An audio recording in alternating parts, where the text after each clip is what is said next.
இன்னைக்கு இந்த ஸ்டால்வார்ட் தொழிலாளர்கள் இன்னைக்கு ஒரு போராட்டத்தை நடத்தியிருக்கிறாங்க. கிளாம்பாக்கத்தில் ஒரு போராட்டத்தை நடத்தியிருக்கிறாங்க. எதுக்காக போராட்டம் நடத்துறாங்க?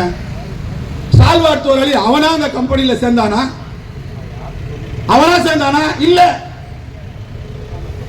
வேலை, டிரைவர் வேலை கிடைக்கும், கண்டக்டர் வேலை கிடைக்கும், லைசன்ஸை வாங்கி கனவோட வேலை கிடைக்கும் எதிர்பார்த்தோட இருந்தாங்க. திராவிட முன்னேற்ற கழக ஆட்சி தேர்தலின் போது இளைஞர்களுக்கு வேலை வாய்ப்பு கொடுப்போம் சொன்னாங்க. நாமளும் நம்ம கூட்டமைப்பு சங்கம் தொடர்ந்து காலி பணியிட இன்னைக்கு 20,000 பேர் இருக்கு. நிரந்தர பணி காலி 20,000 வேகன்சி இருக்குது. டிரைவர், கண்டக்டர், டெக்னிக்கல், அலுவலக பிரிவு நிரந்தர பணியிடங்களா இருக்குது. அதை நியமனம் பண்ண சொல்லி தொடர்ந்து போராட்டம் நடத்திட்டு இருக்கிறோம். கடந்த 2023 ஸ்டால்வார்ட் மூலமாக ஒர்க் ஷாப்ல ஓட்டுநர் நியமனம் பண்ணாங்க. அதை எதிர்த்து போராட்டத்தை நடத்தியிருக்கிறோம். சிஐடியு நீதிமன்றத்தில் வழக்கு போட்டு இன்றைக்கு உச்ச நீதிமன்றத்தில் வழக்கு நடைபெற்றுக் கொண்டிருக்கிறது. ஒரு பக்கம் ஒர்க் ஷாப் டிரைவரை ஸ்டால்வார்ட்ல எடுத்தாங்க.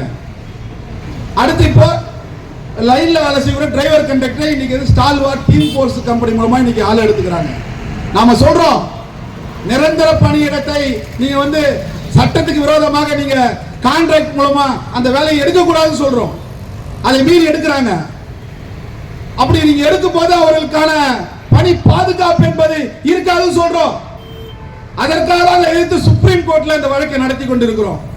ஒரு தொழிலாளி வேலைக்கு வந்தாருன்னா அவருக்கு ஒரு பணி பாதுகாப்பு வேணும். பாவம், இன்னைக்கு அந்த ஆர்ப்பாட்டத்தை பண்ணுவாங்க 86 பேருக்கு நாளையிலிருந்து வேலைக்கு வரணும்னு சொல்லிட்டாங்க. அவங்க பண்ண தப்பா? அவர்களுக்காக எதிர்பார்த்து அந்த போராட்டம் நடத்தினாங்க.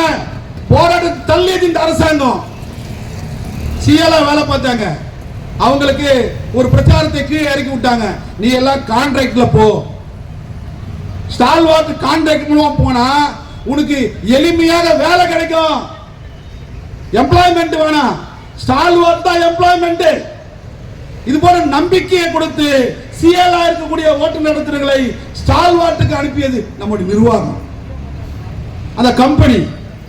இன்னைக்கு இதுல இருந்து அங்க போன பிறகு அவனுக்கு சம்பள உயர்வு இல்ல, நிரந்தர தொழில் வாங்கக்கூடிய கலெக்ஷன் பாட்டா இல்ல, போனஸ் இல்ல, பேருந்தில் பயணம் செய்யக்கூடிய பாஸ் இல்ல, எந்த உரிமையும் ஒரு தொழிலாளிக்கான எந்த உரிமையும் இல்ல.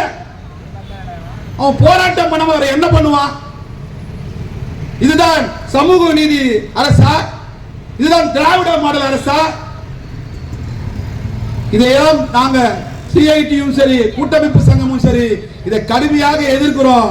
அவர்கள் பணி நிறுத்தப்பட்ட தொழிலாளர்களுக்கு மீண்டும் பணி வழங்கணும். எங்களுடைய கோரிக்கை என்னன்னா, அவங்க இன்னைக்கு தொழிலாளி தான், போக்குவரத்துல உள்ள தொழிலாளி தான், அந்த தொழிலாளியை நிரந்தரப்படுத்தணும் போன்ற கோரிக்கையை நாங்கள் இந்த நேரத்தில் வைக்கின்றோம். அந்த அடிப்படையில் இந்த ஆர்ப்பாட்ட வாயில் கூட்டம் என்பது இன்றைக்கு திரளாக தொழிலாளர்கள் பங்கெடுத்துக்கிறாங்க.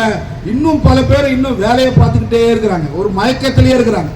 தானா மாங்காய் தானா கீழே வந்துடும், இப்படி ஒரு கனவோடு இருக்கிறான்.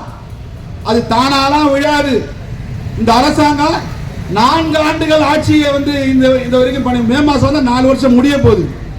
இது வரைக்கும் செய்யாது, இதுக்கு பிறகு செய்ய போறாங்களா? அதனால போராட்டத்தை தவிர வேற வழியே இல்லை. அந்த அடிப்படையில் பணியில் இருக்க தொழிலாளிகளும் ஓய்வு பெற்ற தொழிலாளர்களும் களத்துக்கு வாங்க. இந்த கூட்டமைப்பு அறிவிக்கிற போராட்டம் என்பது ஒரு வேலை நிறுத்தமாக இருந்தாலும் ஓடும் சக்கரத்தை நிறுத்துவதற்கு தயாராக தெரிவித்துக் கொண்டு நிறைவு செய்கிறேன். நன்றி, வணக்கம்.